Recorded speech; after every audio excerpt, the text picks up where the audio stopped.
Hello and welcome to this week's first edition of The Week, the Watchdog. My name is Peter Ndoro and I'm standing in today for Vuyo Mvoko. And on the show tonight, the application for leave to appeal against both conviction and sentence is refused. I hand down the judgment.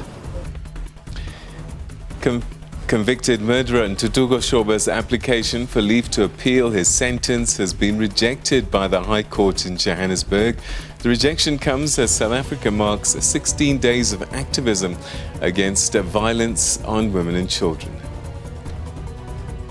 Even a prosecutor, their duty is not to secure a conviction, but the conduct of these evidence leaders has been that their duty is to secure a finding of guilt against the public protector.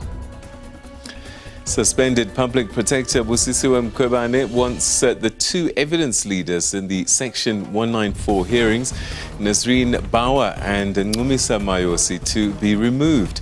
Legal analyst Mpumelelo Zigalala is on standby to weigh in. Now, the divisions within the ANC in the Free State played out over the weekend as some regions in the province hosted regional conferences. Political analysts Rebo Netau and Dr. Ibrahim Harvey help us make sense of the dynamics at play in that province. The Watchdog starts right now.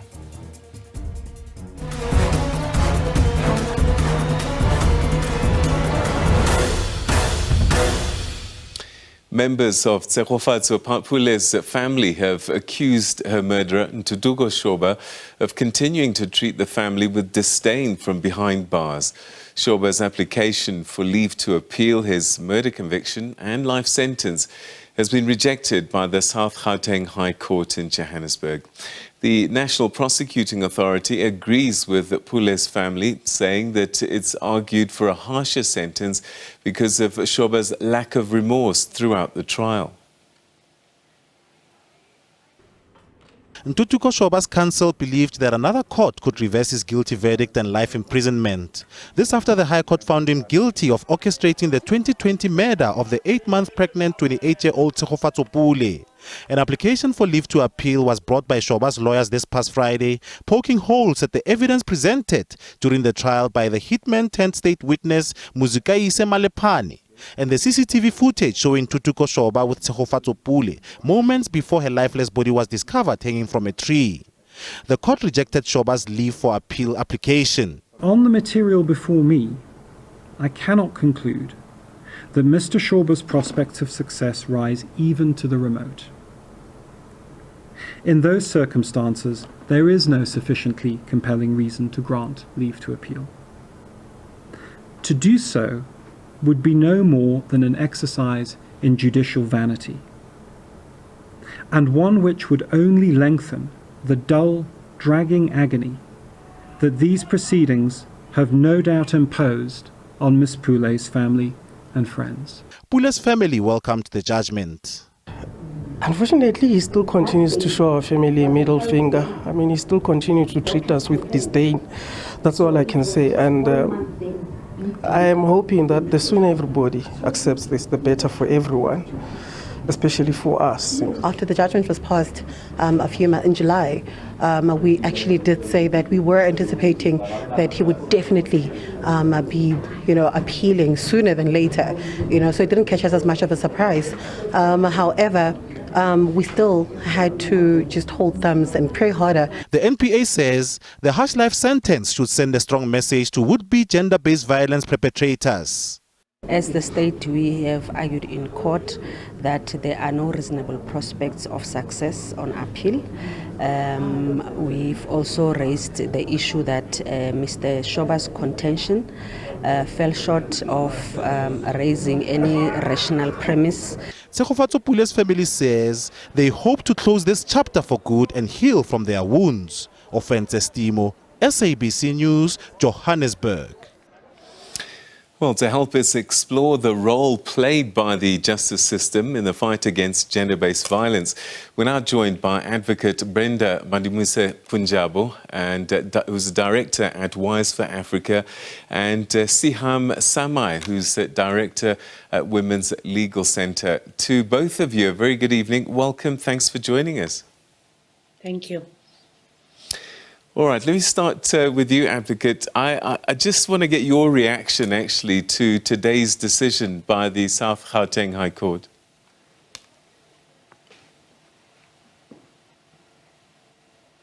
Please unmute, Advocate Madimuse. Sorry, I forgot I'm on mute. Thank you. I think it's a correct decision by the High Court that the leave to appeal is rejected, precisely because I don't think Shoba was able to demonstrate that a different court will reach a different decision and a different verdict. So it's the correct decision, and we're quite happy that has happened. But my suspicion is that he might petition the SCA, because you see people who believe that they've got the resources, and Shoba, who has not shown any remorse or even taken us into confidence to share with South Africa why he thought it prudent and advisable for him to find someone to kill someone that he had a relationship with. He has not been able to tell South Africa the role that he played, and he has not been able, in fact, that's why the court was able to reach the decision that it reached, to find him guilty. Because what he's been trying to do is to deflect and continue to point fingers at others and not look at himself, the role that he also played. So my suspicion is that he's not going to stop here, because, you know, we are a constitutional democracy. People have got the right to test this constitution and test the courts. So if he believes that the High Court has reached a wrong decision, I'm sure he's going to try and petition the SCA. My advice would be stop it and face your demons and face the consequence of your actions is that you must serve your time in jail because you have done something that is a crime against humanity, and you have killed someone. You were complicit in the murder of Tsifukhatso. So take the responsibility and the accountability for that action. Siham, you share the same thoughts? Well, yes, we do. I mean, the refusal by the Gauteng High Court to grant leave to appeal the conviction for the murder of his pregnant girlfriend is an indication of the overwhelming evidence that was against the convicted murderer. So while the problem is that while this ruling is obviously welcome by all of us, it happened in 2020, which was in terms of the height of, you know, civil society activism around the national GBV, the GBV meetings that we had. By the conference and the summit. So it reflects that.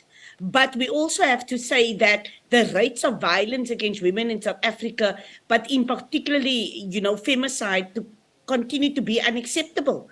And we continue to call for the criminal justice system to be more responsive to the justice system, to the victims, to the survivors, and to hold perpetrators accountable.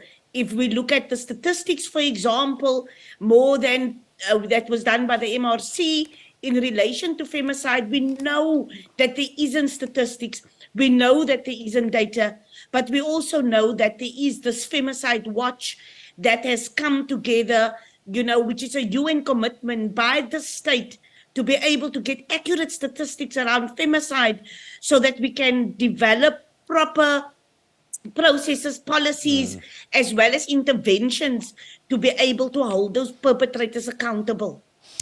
All right, you mentioned, Siham, the justice system, and I want to both of you to talk to me a little bit about this. And let me start with you, Brenda. We're seeing it work with this particular case. The man's gone to jail for life. but one gets a sense this is one victory out of many losses. It's very true. I mean, I think that's the travesty of it all, is that there's no consistency with our criminal justice system. I mean, there are pockets of excellence, and then you have just ineptness that you see around you, whether it's the police or the NPA, which includes the prosecutors and everyone else. So I suppose what happens in this country is that once a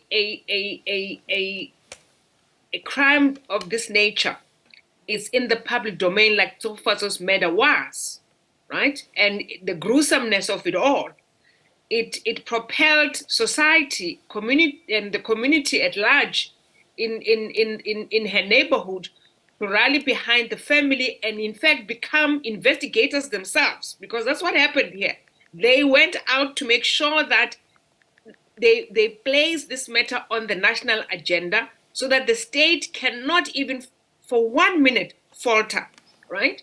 And I think that was the pressure that was put on the entire criminal justice system, and prosecution had to bring out their best to make sure that they get a conviction. So they could not afford to make a mistake in this case. And so, and it's what is required so that we have consistency and we have the result that we desire and the outcomes that we desire as citizens of this country, is to continue to pile pressure on the decision makers, to pile pressure on the police to do a thorough investigations of these crimes, for the NPA to be able to prosecute successfully and get a conviction.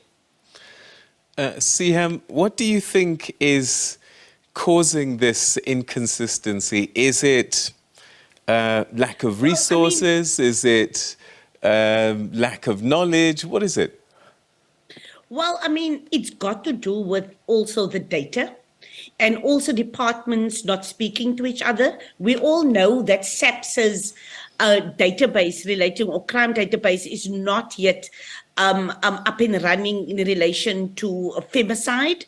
And then also the prosecution, like Brenda has said, it is these pockets of excellence, because we know that the prosecution takes a tiny percentage of the sexual offences cases each year. We all know it's about 53,000 sexual offences, but, you know, in terms of the prosecution, even though they say it's a higher conviction rate, there's only about 7%, because that is, we don't calculate the number of attritions, you know, out of the system. And so it's just done in terms of what Brenda said, those picked ones, the ones that they know that they will, for example, succeed. And so we need to change that system. We need to keep them more accountable in terms of why they are pulling back cases, and reasons need to be provided, in particularly around these type of matters, especially also to families. But in relation to femicide, the MRC research reflected that there was more than 3,700, you know, femicides in 1999. It was reduced in terms of 2017, but notwithstanding this reduction to 2,500, 2,400, the challenge is that still 3 to 1 women gets murdered in this country, which is just it is just too high in relation to the global statistics. And we need to be able to take note that government's commitment to the UN to be able to bring about this femicide watch and to bring about these statistics and integration between SABC and the NPA, in relation to data, we will be able to bring about much more efficient you know, programs and prevention programs. As Brenda, we hear stories about delays in DNA testing, and sadly we hear about stories like that young girl from Gqeberha who tried to go to the clinic and was not seen, and died after this gang rape. That speaks to attitudes the second part. And the first part is that underinvestment, because if we doubled our DNA testing centers, might that help?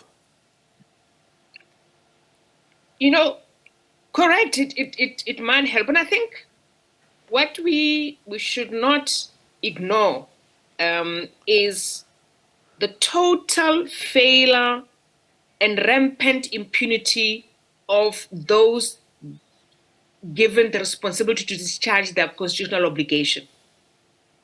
We cannot accept, and we cannot, as citizens of this country, accept not even mediocre treatment or service that we receive from our civil servants, right? If you are a nurse, you're a police officer, you're a clerk of the court, you're a prosecutor, you're a magistrate, you're a judge, the standard of service and expectation from the public is very high from you, right? So what? And we have not gone deep into why we have this kind of attitude towards your work and towards service, right? We gloss over these issues and we don't hold these people accountable. And you're forcing organizations like ours and Siham Women's Legal Center to then step in to try and find resolution on behalf of those who have been meted with disdain or contempt by those charged with the responsibility of executing their constitutional obligations and responsibilities. Because we have to do that. Once you refuse me service at a clinic because I walked in as a citizen looking for a service and you deny me that service, and that denial of service leads to other things and eventually to my death, surely we should be doing something to hold those that failed. And these are the systemic failures of the entire value chain on what happens to many victims of violence in this country, where they do not get the service that they is deemed appropriate for them, right? And then we have to step in to force the state. And here's the issue for me, is that everything that has been done for the state to act, they had to be forced to act. They have to be reminded of their responsibility on their citizen. And and the sad thing for me, Peter, is that there's the attitude that you even get from the executives of ignoring. Now, if you start to ignore a constitutional court decision as a state, we are in trouble. Yeah. We are in trouble. So we have resources. We can expend these resources correctly and adequately where they're needed.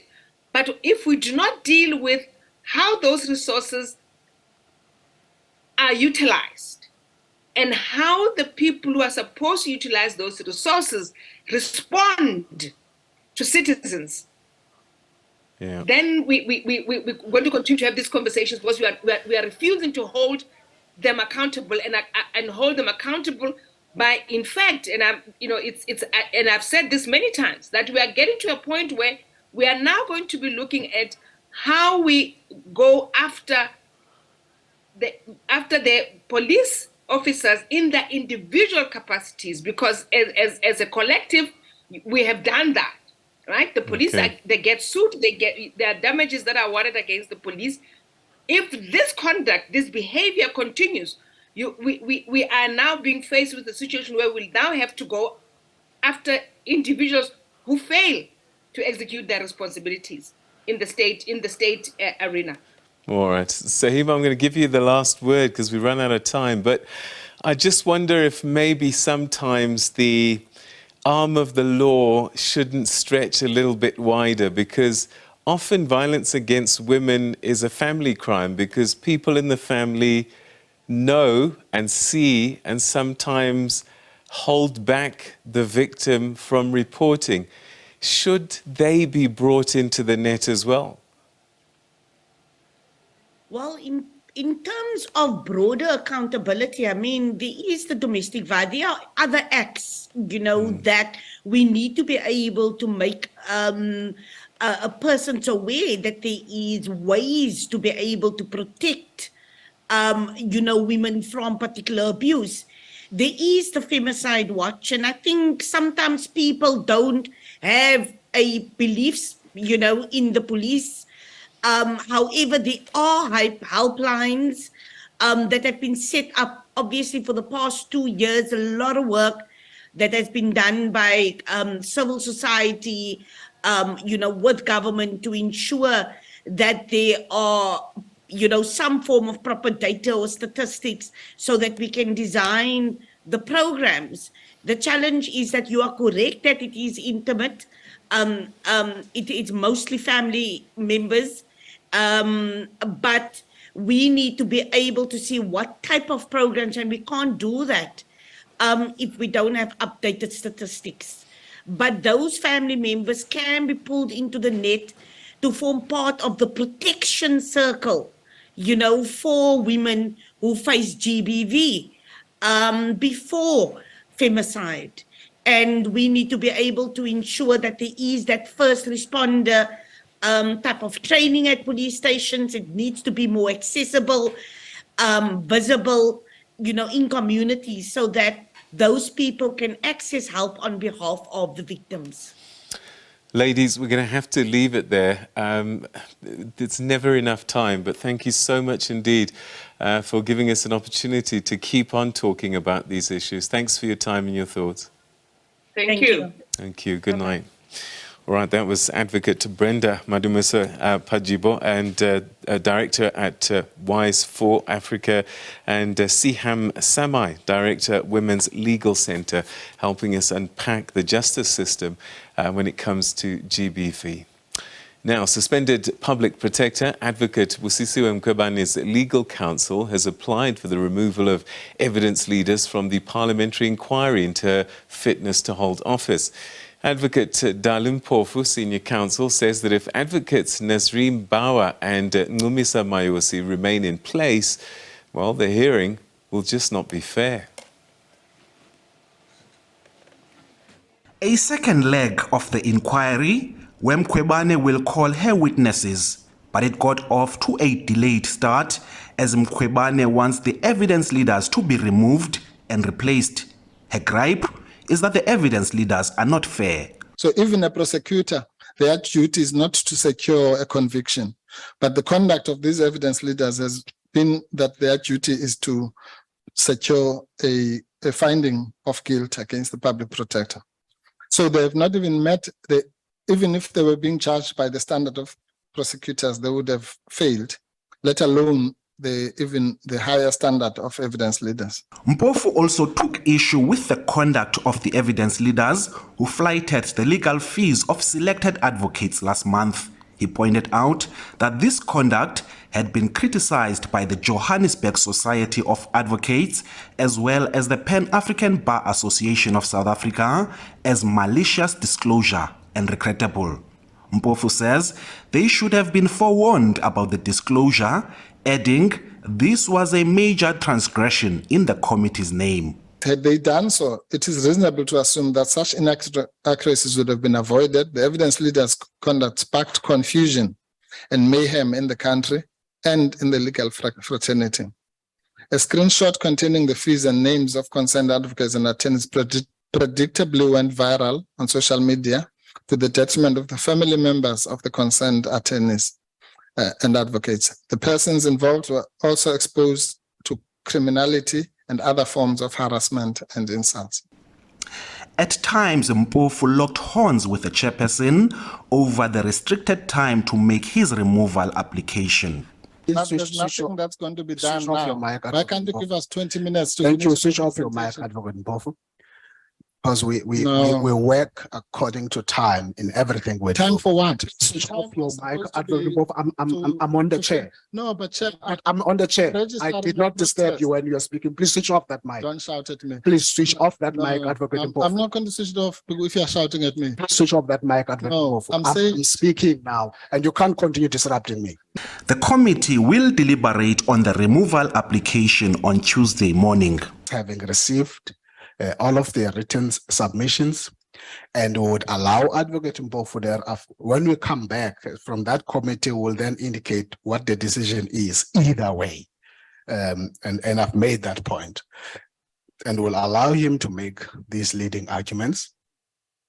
And we're going, between now and end of the day, everything is going to be done for the witness to be on board. Meanwhile, Mpofu has reiterated their request for President Cyril Ramaphosa to testify, despite the committee having dealt with the matter and found it was not necessary. Public Enterprises Minister Pravin Gordhan, former Public Protector Thuli Madonsela, DAMP Natasha Mazon, and Acting Public Protector Advocate Koleka Kaleka are also on their wish list of witnesses. Ulelani Philip, SABC News, Parliament. Well, joining us now to help us unpack all of this is attorney at law and legal analyst Mpumelelo Zikalala. Thanks so much indeed. Always good to talk to you. Welcome. Thank you very much. Good evening to you and also good evening to your viewers. All right, let's try and unpack what happened today. First of all, in this context, is there much of a difference between recusal and removal?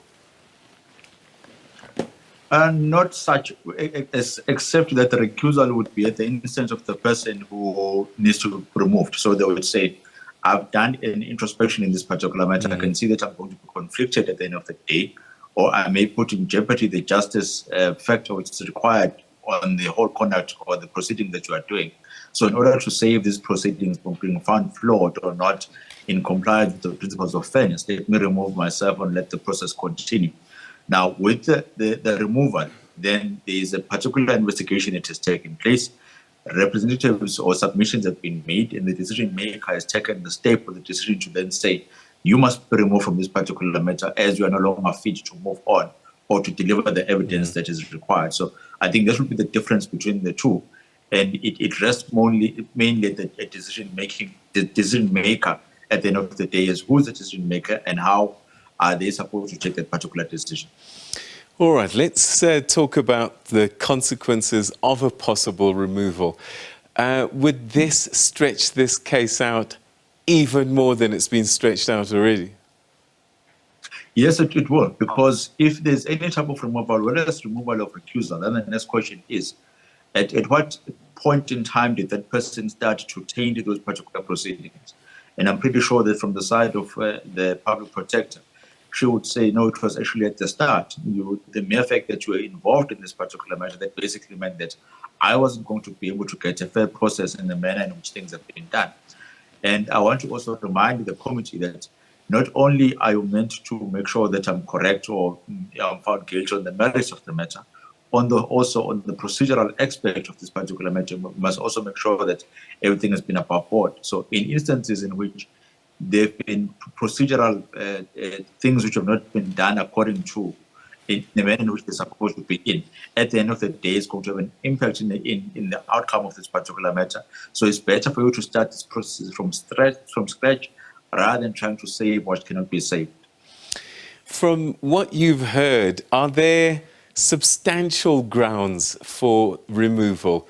I mean, we heard about the disclosure of advocates' names and fees, and also this reluctance or challenge in terms of allowing witnesses to come and be heard. From what you've heard, are there strong grounds for a case of removal? Maybe not the strong grounds for the case of removals, but very strong grounds for the case of review at the end of this particular proceedings. Now, when it comes to removal, you basically have to say, is the process tainted so much to such an extent that it is not going to render the results that we want to be rendered at the end of the day. Now, whenever they're going to be opposing sides in any legal matter, one side is going to try and put themselves in a good light, and it's the responsibility of the other party to dispel that light or that myth and then provide certain things which are going to assist them in proving their case. So if there have been certain slides that have been shown, showing a number of advocates being paid large amounts of money, to counter that, you request for the whole of the legal services, and then say, why did you leave out this particular important advocates that were also paid and also the amount? So it's clear that in your presentation that you are doing, you were trying to show an element of biasness which was never there. So in what you are doing, you are then be able to persuade the presiding officer that what is being presented is facts which are correct, facts which are incomplete, which the only thing that they seek to do is to mislead the community as it stands. Now, that's the contested terrain which legal practitioners will engage on a daily basis, and that's how we spoke. But where it starts to be a problem is when there's going to be dishonesty that comes in, and tactics which are below the belt that should be allowed in our law. So that's when you then say, Mr. Presiding Officer, can you then take over here, because I don't think you have a prudent or an evidence leader which is beyond approach, and an evidence leader that deserves to sit in these proceedings and be able to provide evidence. If you deny that as a presiding officer, you are setting up yourself for failure when these proceedings are going to be reviewed at a later date by a higher court. All right, so help us, because, we watch television, the few cases that come in, and there's usually a prosecution and a defense. So it's usually adversarial. In this instance, we've got the evidence leaders who the average eye will look upon as the prosecutors. And then you've got senior counsel Mpofu, who would then be seen as the defense. If both sides have an opportunity to present their case, then surely you'll get to the right answer at the end of it. Or is the problem here that these evidence leaders are very much part of the people that are doing the judging? We are forgetting one very important element, which is going to be the presiding officer in the case of the decision maker. The person is going to decide what is wrong and what is right, and to ensure that the procedural aspect in getting to that wrong or right decision is done in a fair manner in both parties.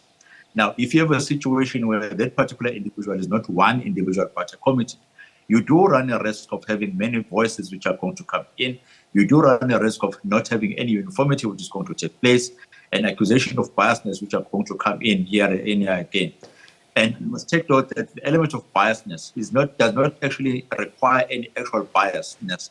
It is even the perception that biasness is going to occur based on the utterances that have taken place either before or after, or any other things that have taken place that can be able to show that they are not really providing a fair and even ground for both parties to play in. The problem that we had in this case of this whole entire inquiry is that you wanted to use quasi-judicial processes in a committee that has stated that they do not want to subject themselves in quasi-judicial process. So in order for you to get the results which are positive, you have to choose one struggle between the two. If you are going to say you are in inquiry, then don't behave as if you are in a court of law with cross-examination, re-examination, and all the other things we are going to be there. Purely go there with the pure mind of saying, I want to get as much information as possible. At the end of the day, I'm going to take an appropriate decision based on what's been presented to me. The manner in which things have been going is that the process is that they are going in an accusatorial point of view, of the one of saying, here's the evidence leader, equate him to a prosecutor, here's a defense advocate, both equate him into a defense counsel, and let the presiding officer decide who is wrong and who is right.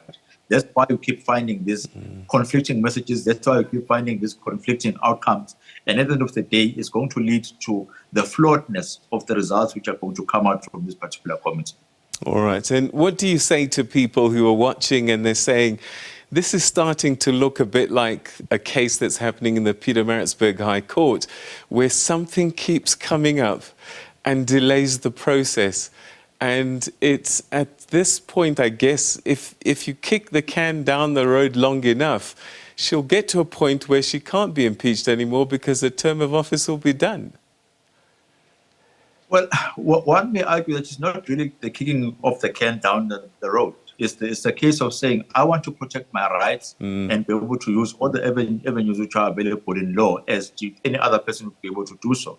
That's why we strive on justice. That's why we want our constitution and the law to be observed at all times. So if there are going to be instances where things are not done according to how justice ought should be, then at the end of the day, you need to protect your rights. And the only way of protecting your rights is to make those particular complaints and make sure that those complaints are heard, adjudicated on, and at the end of the day, the decision that should be able to come out, because there's still other avenues that you can go to and be able to state that, procedurally things did not go well, very well.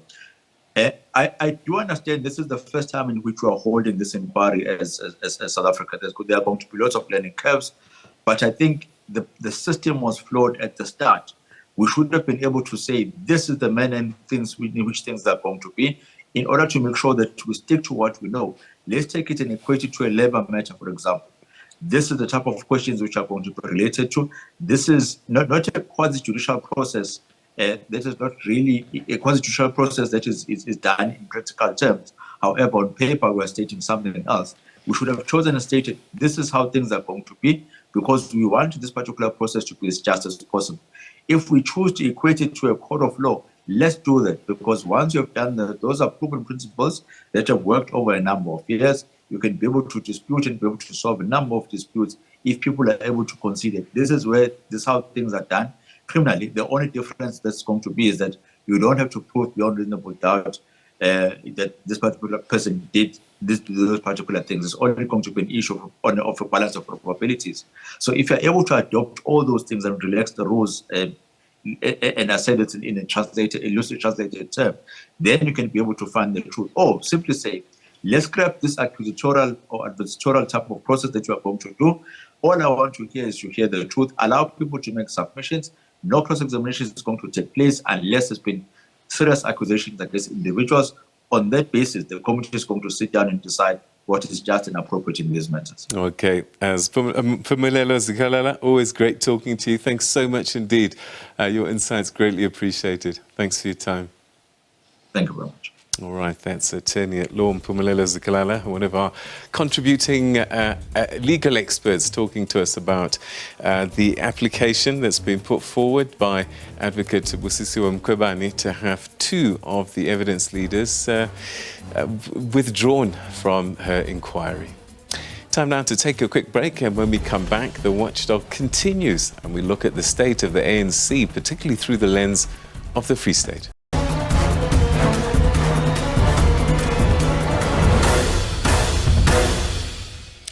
The African National Congress's national chairperson, Gwede Mantashe, says that the party will lose power if members continue to abuse their positions. Mantashe has also called on members to protect the ANC's brand. He was addressing delegates at a regional conference near Ventersburg. Meanwhile, some ANC delegates were chased away from attending the conference after a commotion ensued.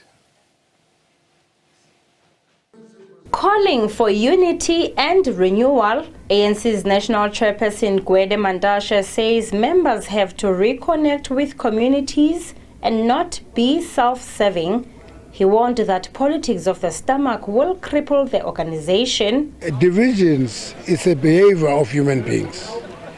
You work for unity, others break away, small pieces of that disgruntled group comes back. You must be patient, bring them back. 54 branches attended the conference. More than 70 delegates were chased away. This after questioning the legality of the conference. They say party processes were not followed, and they are accusing the interim provincial committee for sowing divisions. They say 9 branches were locked out. Dissatisfied members have written to the NEC seeking intervention. There are 9 branches in the entire region, which were rent on the 20th of November. Those branches, it takes something like a week or 2 for the national to issue what you call a verification report to say this branch went in, it was able to pass and all the stuff. On the 20th, on the 27th, within that 14 days, the regional conference convenes, excluding those 9 branches. The newly elected structure of the region says it will drive the ANC's mandate forward. They were allowed to register, their tags were there, they decided to tear the register, and they then decided to storm in the conference venue. They did not want the conference to continue. For what good reason, we don't know. The IPC says it is working on building a strong foundation to pave the way forward to provincial conference. The committee has condemned the actions of those interdicting conferences.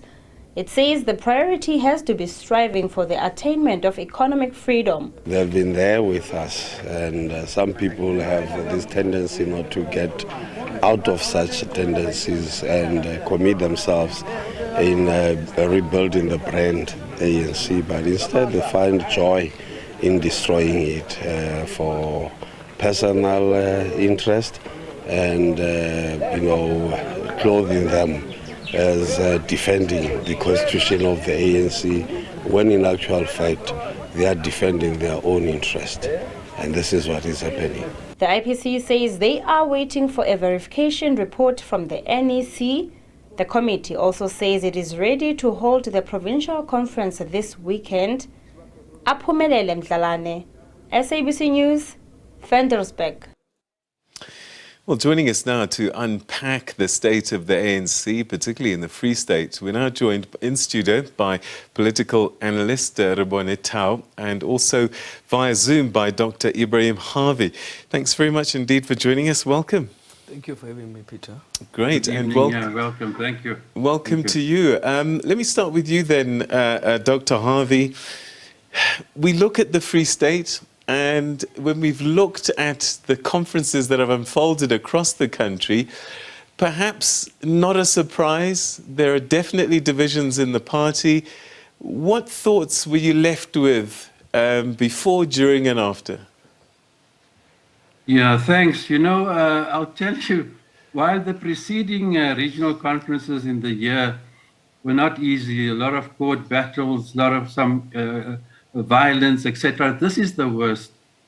This is the worst. Never before have you had almost simultaneously 2 regional conferences occurring in the same province, which indicates the magnitude of the crisis. And remember, this is like about 17, 18 days away from the national conference. Now, I don't know if you're familiar with the rules. Once you have a dispute at regional conferences, you have 10 days within which to resolve those disputes.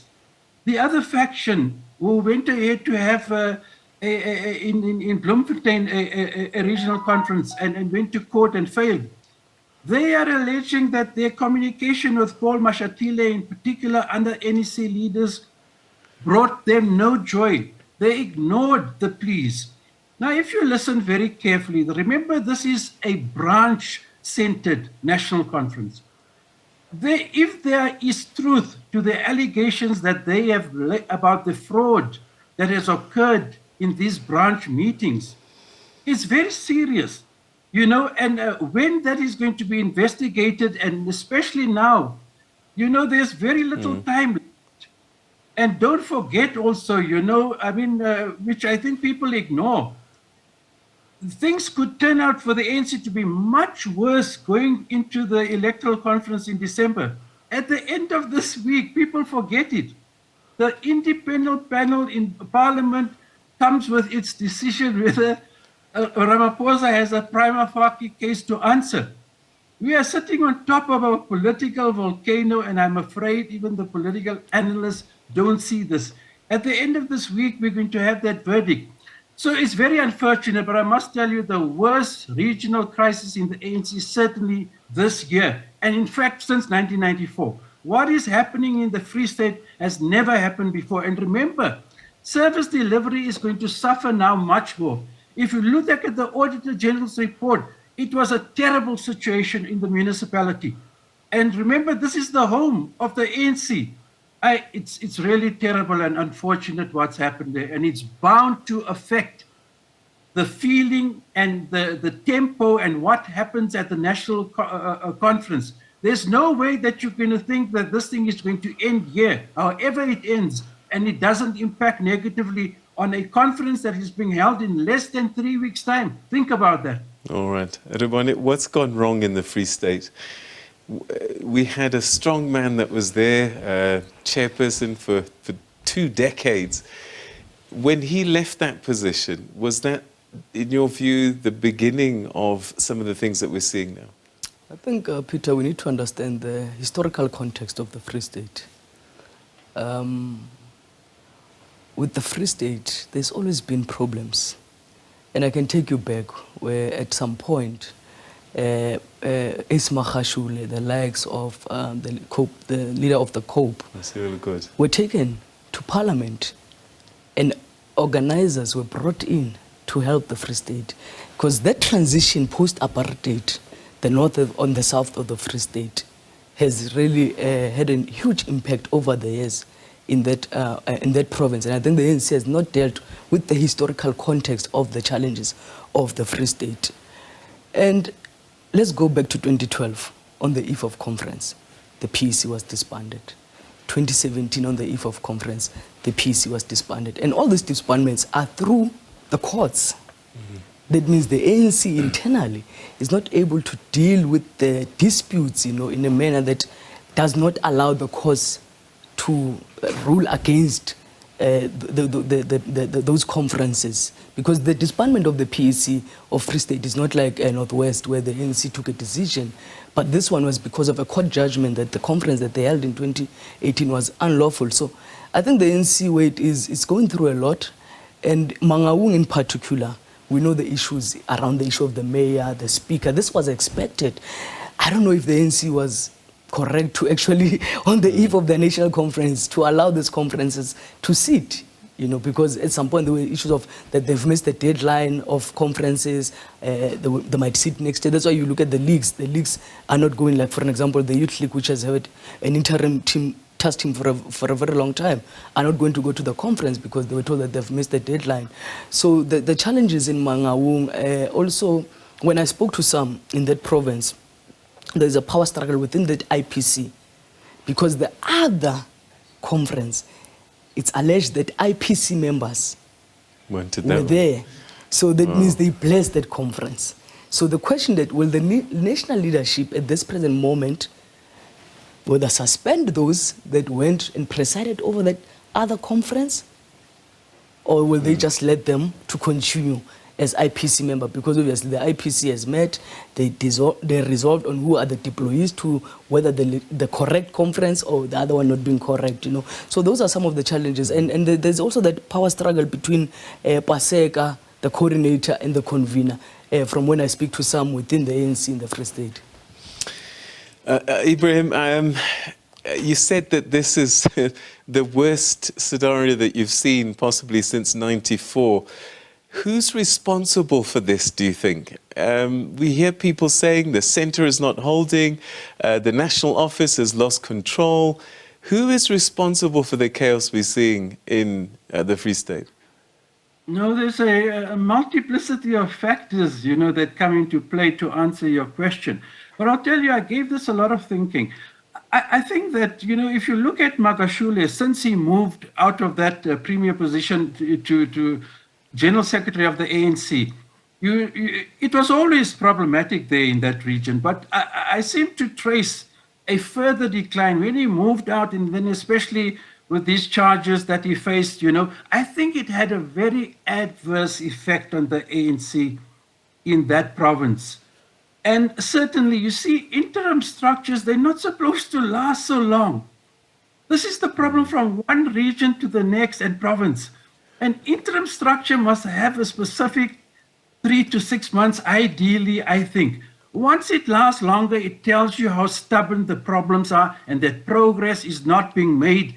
And you have almost a permanency of what is supposed to be temporary structures, which I think is part of the problem, and it speaks to how deep the underlying problems is.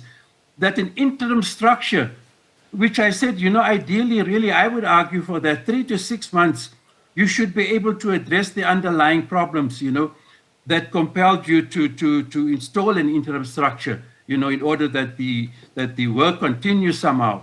And I do think, however, what is impacting on the Free State is what is happening to the ANC nationally.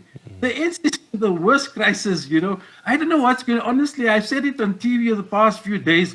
I think we're going to have blood on the floor at that electoral conference. And I think this thing doesn't augur well. It makes that outcome more likely. And then on top of it, we've got to see what's going to happen if that panel decides that Ramaphosa indeed does have a prima facie case, and I believe it's going to fundamentally alter our politics. And if that is ignored and Ramaphosa still proceeds to contest for the presidency in 3 weeks' time, I can assure you we're going to they won't just need to bring the police there, you might need the army at Nazareth. I really foresee a lot of problems. And what's happening in the Free State, really, I think, deepening the possibility of that type of unfortunate outcome. 3 weeks away, think about it, man. Yeah, shocking. Rebone, I've been hearing this mantra of unity above all within this party for a long time now. And it didn't seem to have as much urgency back in the day, but it was already something that was seen. In fact, there was even denial, actually, that the party split. And I just wonder, have we reached a stage where there are people that are quite willing for the party to be destructed if they don't get their own way? Absolutely. I mean, you have some within the ANC, in my view, they survived through this destruction. If an ANC would be stable, many will not be, actually even be leading, in the ANC. So for them, it works out very well. And that's why I've said to a lot of people, post-1994, many people that have joined the ANC have joined it for different reasons. So they put their personal interests before the organization. But also a unity or a renewal process of the ANC is not an easy one, because you are dealing with different characters. As I said, people that have joined the ANC for different reasons. But it also needs to be a unit of purpose. It needs to be understood by members. Why is this unity important? It must not just be a slogan or artificial. And it will need, because within the ANC there are factions. And we've seen post-2017, factions were never dismantled. They have been operating along factional battles. So that means that they are going to this conference as factional as they were in 2017. Not much has changed. All right, as we start to wrap up, final thoughts. Let's start with you, Ibrahim. And you are giving some very serious warnings about what might happen in 3 weeks' time. Last time they had a national conference, an elective conference, the courts were even involved in the middle of that, and some delegates' votes were taken out of the equation and perhaps helped President Ramaphosa cross the line. Do you see more legal challenges right in the middle of conference this time as well? Absolutely. Absolutely. That is why I foresee, and I think the legal challenges that happened in Free State this week, although I think it's a Pyrrhic legal victory, and in fact, the victory of what's his name, who won at the Mangaung conference, because you have to remember something, and it tells you how deep the problems are. Don't forget that Ramaphosa was in that same region in October with the Letsema campaign. What did he do? Ironically, it seems things got worse even after he visited the region, and with so much fanfare, and people were optimistic, and look what has happened just weeks after he was in that province, with this campaign for unity. That area is now more divided than ever. And it's the worst thing to happen because, a national conference, you want to get to that conference with the greatest possible degree of unity. The contrary is prevailing now. And that is why I say I foresee probably more court battles. And I'm telling you, I'm not exaggerating. I don't exclude blood on the floor, literally. All right. We've run out of time, unfortunately. We're going to have to leave it there. But to both of you, thank you so much indeed for joining us. I have no doubt we're going to have many conversations between now and in 3 weeks' time. Thanks so much indeed to both of you. Thanks. All right, and that's where, sadly, we're going to have to leave tonight's edition of The Watchdog. Lots of conversations still in play for the rest of this week. And we'll see you again tomorrow night. Good night, everyone.